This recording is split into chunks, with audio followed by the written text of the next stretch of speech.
Now, we will be talking about methods of obtaining business.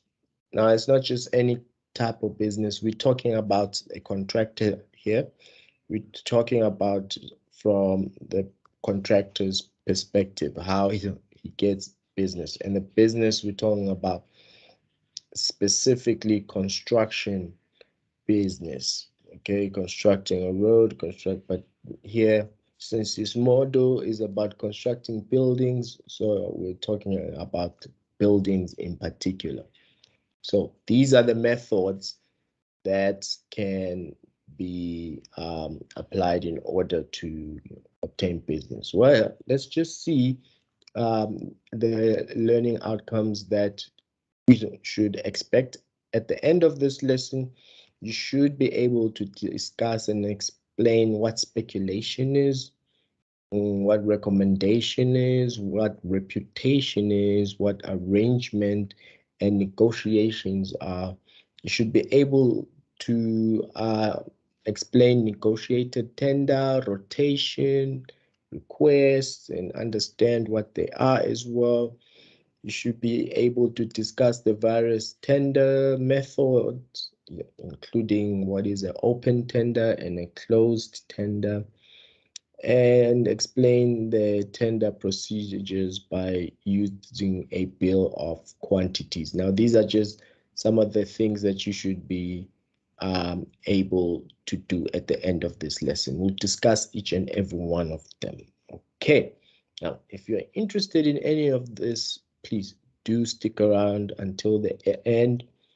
If you're not interested, still stick around, because this will be definitely in your exam and in your upcoming test as well. So you want to pay attention regardless of your feelings.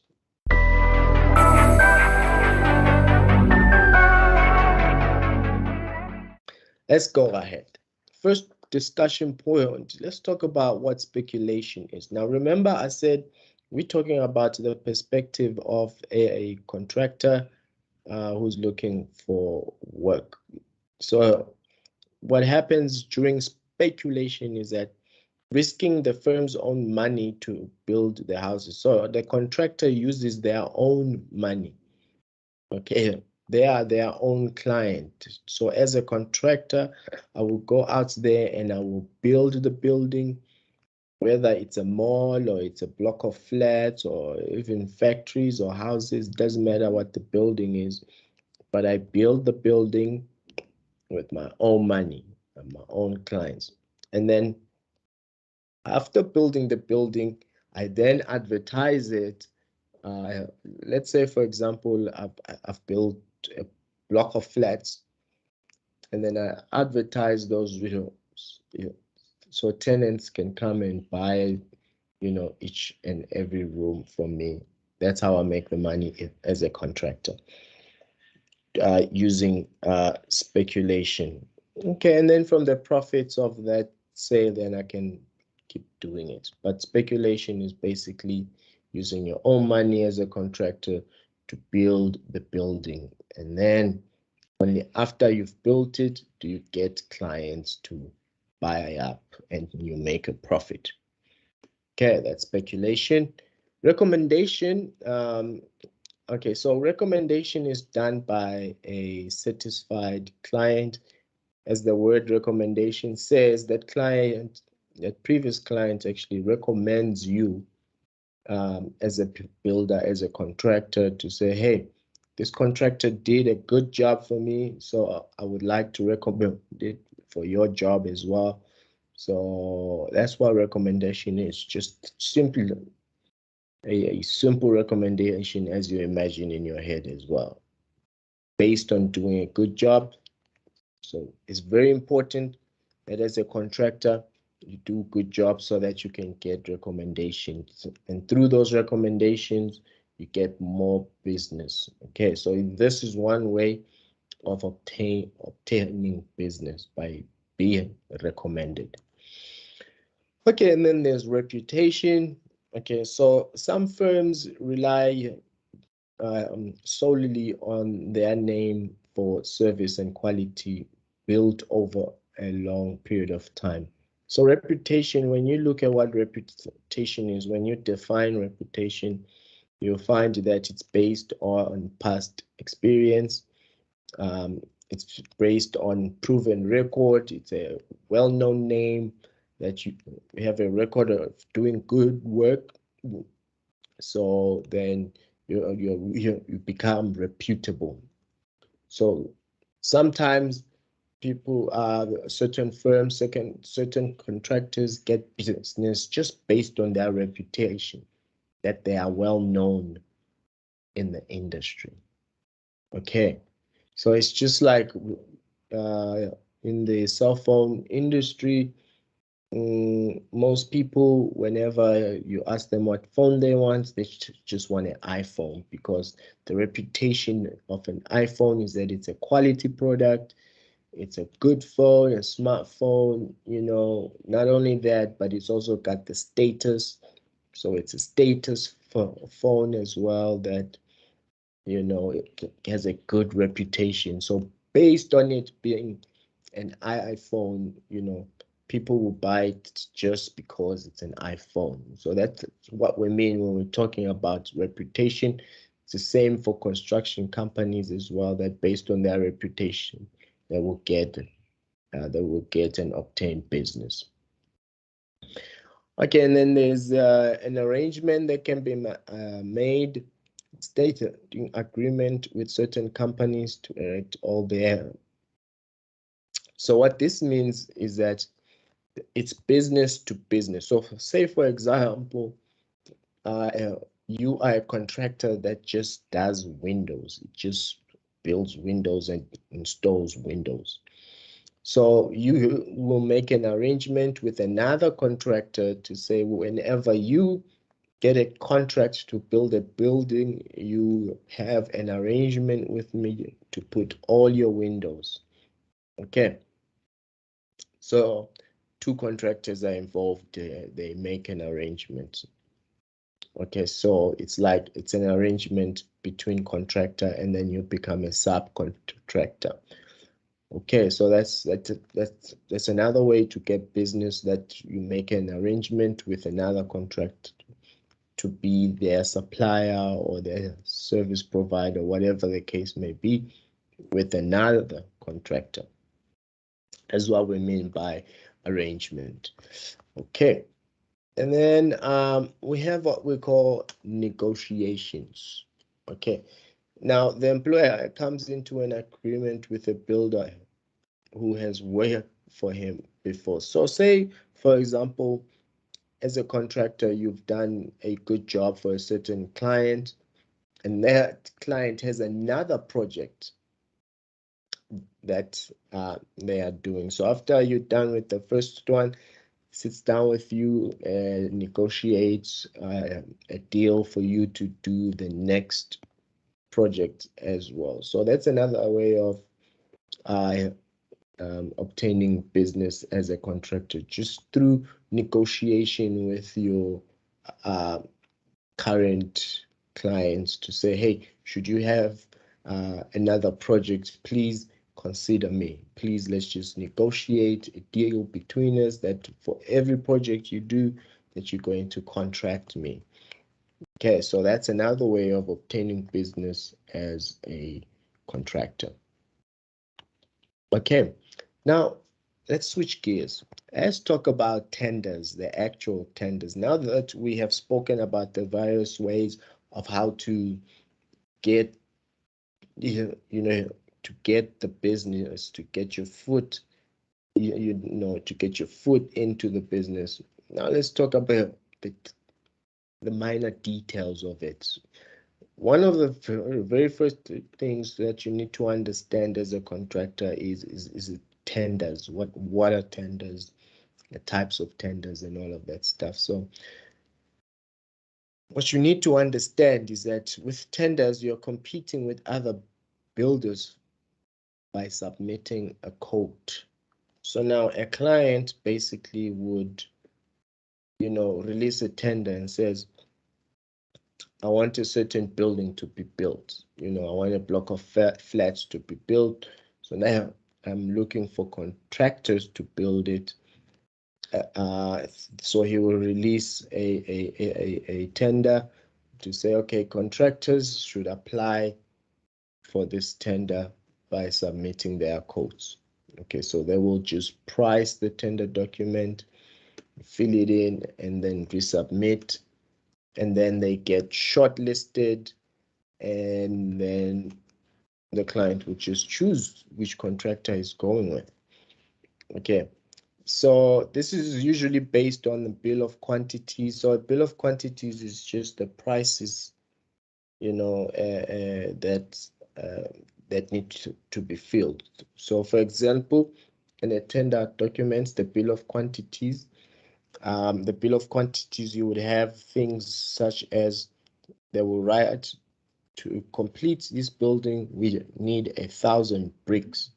So now, as a contractor, what you're supposed to do is put um, an amount next to the 1,000 bricks to say how much are you going to charge for the 1,000 bricks. In that amount, you include transportation of the bricks.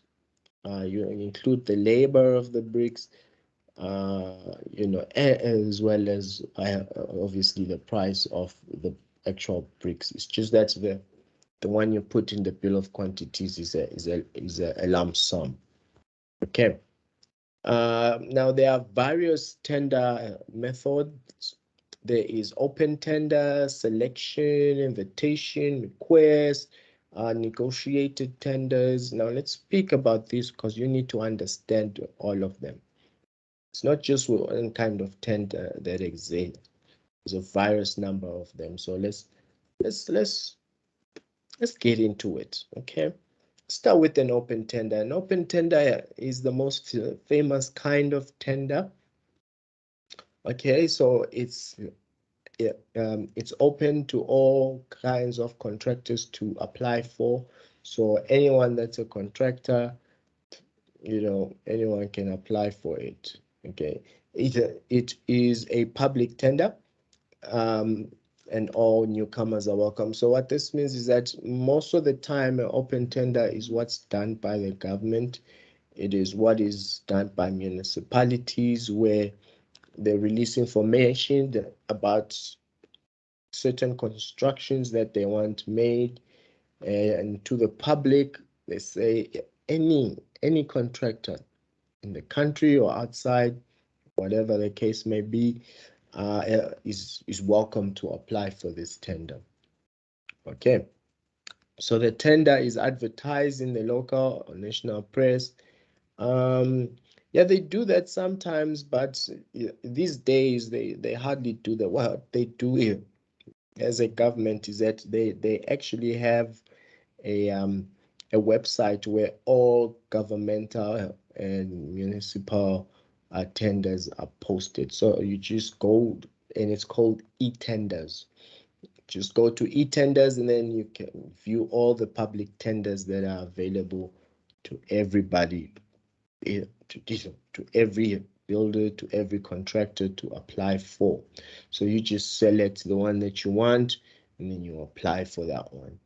Okay, but the thing is that it's uh, it's available to the entire nation, okay, to apply for an open tender.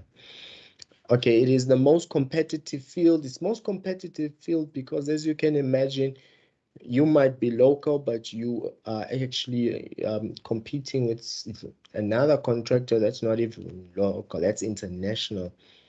Okay, you might be here, and you are competing with another contractor that's over there. There's a whole lot of contractors applying for the same open tender. So it's highly competitive. It's highly competitive. Okay. So the public sector really makes use of this tender method. They love it. They just make it open to the entire country here in South Africa. Right. So that's our open tender, the most famous kind of tendering system that probably most people know. Now we're just going to go into ones that are less known unless you are in the really private sector. Now, there's one that's called a closed tender.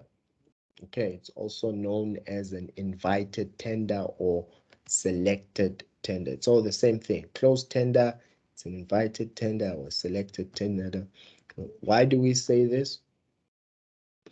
Only competent builders are invited to tender. So it's like the client will actually invite a certain number of contractors to tender for that construction. So they're not going to release it to the public, but they're going to approach as a client, they will approach the contractor and invite them, hence the invited tender. And also the client selects which contractors he wants to approach and invite, hence a selected tender, because he selects which contractors will be involved. Normally they do like three. It's like, I just want three quotations.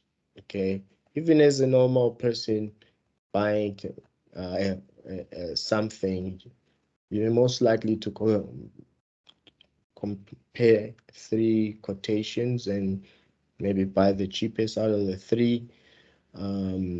So it's the same thing with a closed tender. The client will choose, select, and then invite to tender.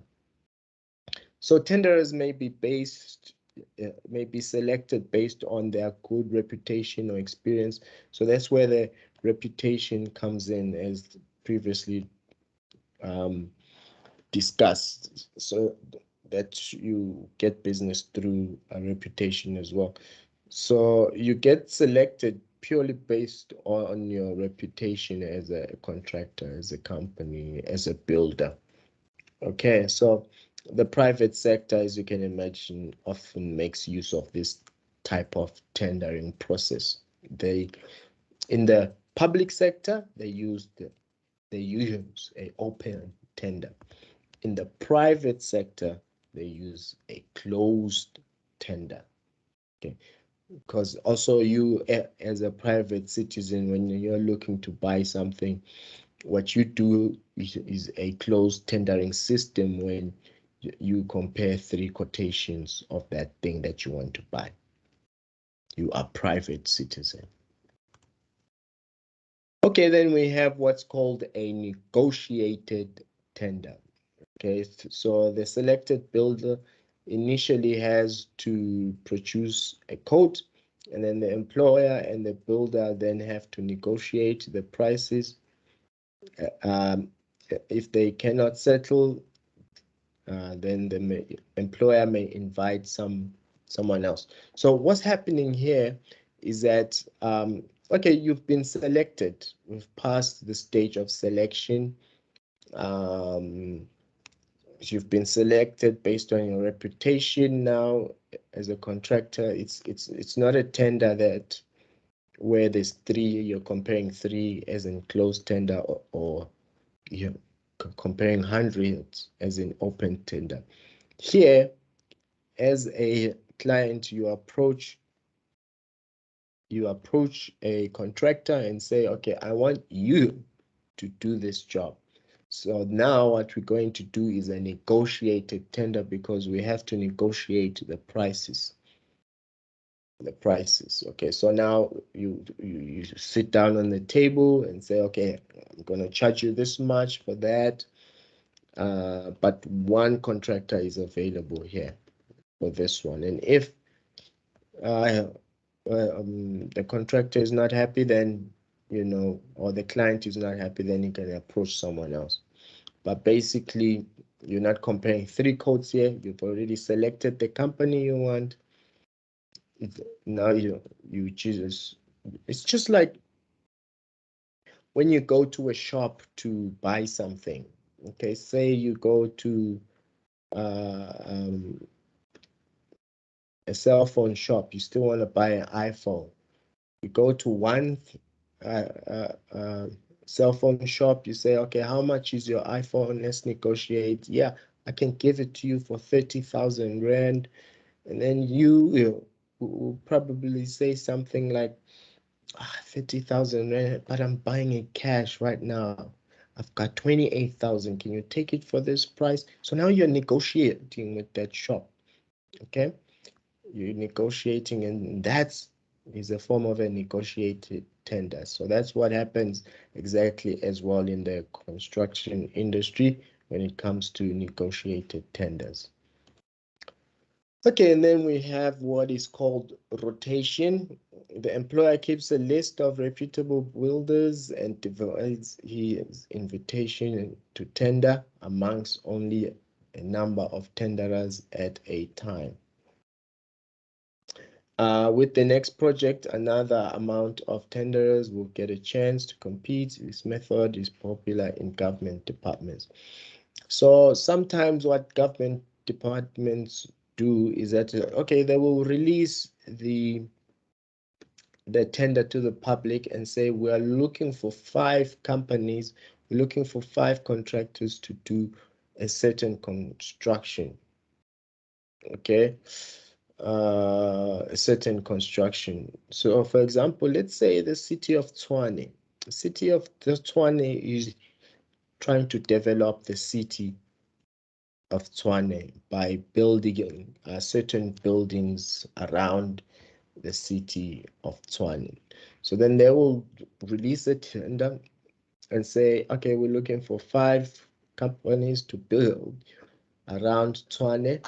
And then once they have the 5 companies, what they do then is that they will split the companies in certain jobs. So they will say, company A, you are going to site A. Company B, you're going to site B. C, you're going to C. And then they will do a rotation after that. They will say, okay, for D, we're gonna start with company A to do the site of D. Okay, and then after company A is done with that, then D is not complete. You just did one phase of D, so they will rotate and say, okay, now let's bring in company B to complete phase 2, and then let's bring company C to complete phase 3. So that's a rotation. They rotate the the contractors that won the open tender, the 5 that they were looking for. They rotate them and allocate them the jobs. So no one else gets the jobs around the city of Tshwane, only these 5 companies. Okay, so that's what we call rotation, because they're rotating, the jobs are rotating amongst these 5 contractors. Okay, and then there's what we call a request. This is if the builder hears about a proposed project and sends a letter asking to be included in the list. So what happens here is that a certain contractor will hear, maybe based on news, that there's a certain development happening in a certain place. So what they will do here, after hearing that news, as a contractor, they will request from the client that can they be included in the list so that they can tender for that project. So it's the contractor that is requesting from the client. Remember, in closed tendering, it's the client that requests the contractor. Well, in requests, it is the contractor now that requests from the client to be included. So it's vice versa. Don't get these words twisted, because remember, we're talking from the perspective of the contractor itself. So we're talking about request. We're talking about the contractor doing the request. When we're talking about rotation, we're talking about the contractor being rotated and so on. So remember, when it comes to request, it's the contractor that requests the client so that they be included in the list of contractors to apply for that certain job. Okay, so now this will be our last slide. We need to talk about the bill of quantities. Let's go for the first point. It says here, when the working drawings are completed, they are passed on to the quantity surveyor who undertakes the preparation of the bill of quantities. Now, the first thing I wanted to say is that the bill of quantities is prepared by the quantity surveyor. We spoke about this in week 2 under the duties of a quantity surveyor. Okay, so if you're not sure, just watch week 2 video, the pre-recording there. It was the first thing that we started discussing, the roles of a quantity surveyor. So he is the one who prepares the bill of quantities. Remember what the bill of quantities is? The bill of quantities is just a list of items that need to be priced by the contractor in the tender document. Okay, so the quantity surveyor prepares that bill of quantity.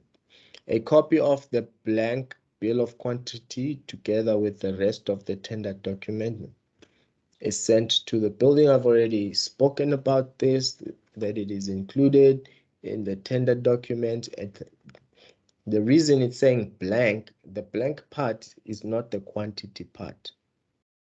The quantity part is already there, established by the quantity surveyor. The blank part is the pricing part, because the contractor is the one who's supposed to price each quantity as to how much they are willing to spend or charge for that service or quantity or item. Okay, and then the buildings firm's estimator prices the bill, which becomes the firm's bid to the work. So what that is saying is that the contractor now feels the amount. And the person that feels the amount is called an estimator. Okay, he estimates. So when the bill of quantity says we need 1,000 bricks, the estimator will then say, okay, how much does a brick cost? It costs 20 rand a brick. Okay, how much does transporting that brick from where it's being made to site? That will cost probably an additional 5 rand. And then, okay, now the labor that's involved in, the supply of the brick and, the use of the brick, probably gonna cost an extra 10 rand. So, and then he just puts in anything else he can think of. So probably the price and a price of a brick, and then ends up being double the price of the actual brick, because now the additional amounts is also is the amounts that are involved in the brick. Oh, also he will put a profit margin there and say, okay, how much do I want to profit out of this brick? So I'll probably say I'll put an extra 10% markup on the brick. So now he has added transportation, he's added labor, he's added a profit margin, and then the price ends up being 40 rand a brick instead of 20 rand. So the estimator is the one who determines the price, that 40 rand. Okay. And then the lowest or most advantageous tender is accepted. Sometimes they do, most of the times they accept the lowest price. Sometimes it's just an acceptable price, because if we know that a brick is 20 rand, and here you are as a contractor saying you are going to charge 10 rand a brick, that's not an acceptable price, even though it's low, because we already know a brick is 20 rand. There's no way you can charge 10 rand for a brick. Okay, so it's not always advantageous to choose the lowest price. And then it says once selection has been made, only the successful tender will submit the fully priced bill of quantities. So everyone gets viewed, especially in an open tender. This is more applicable there, as well as a closed tender as well. A certain number of companies have submitted, so a selection has been done. And then once the selection has been done, negotiations can then also occur to say, okay, we see that you tendered with 40 rand a brick. We really like you.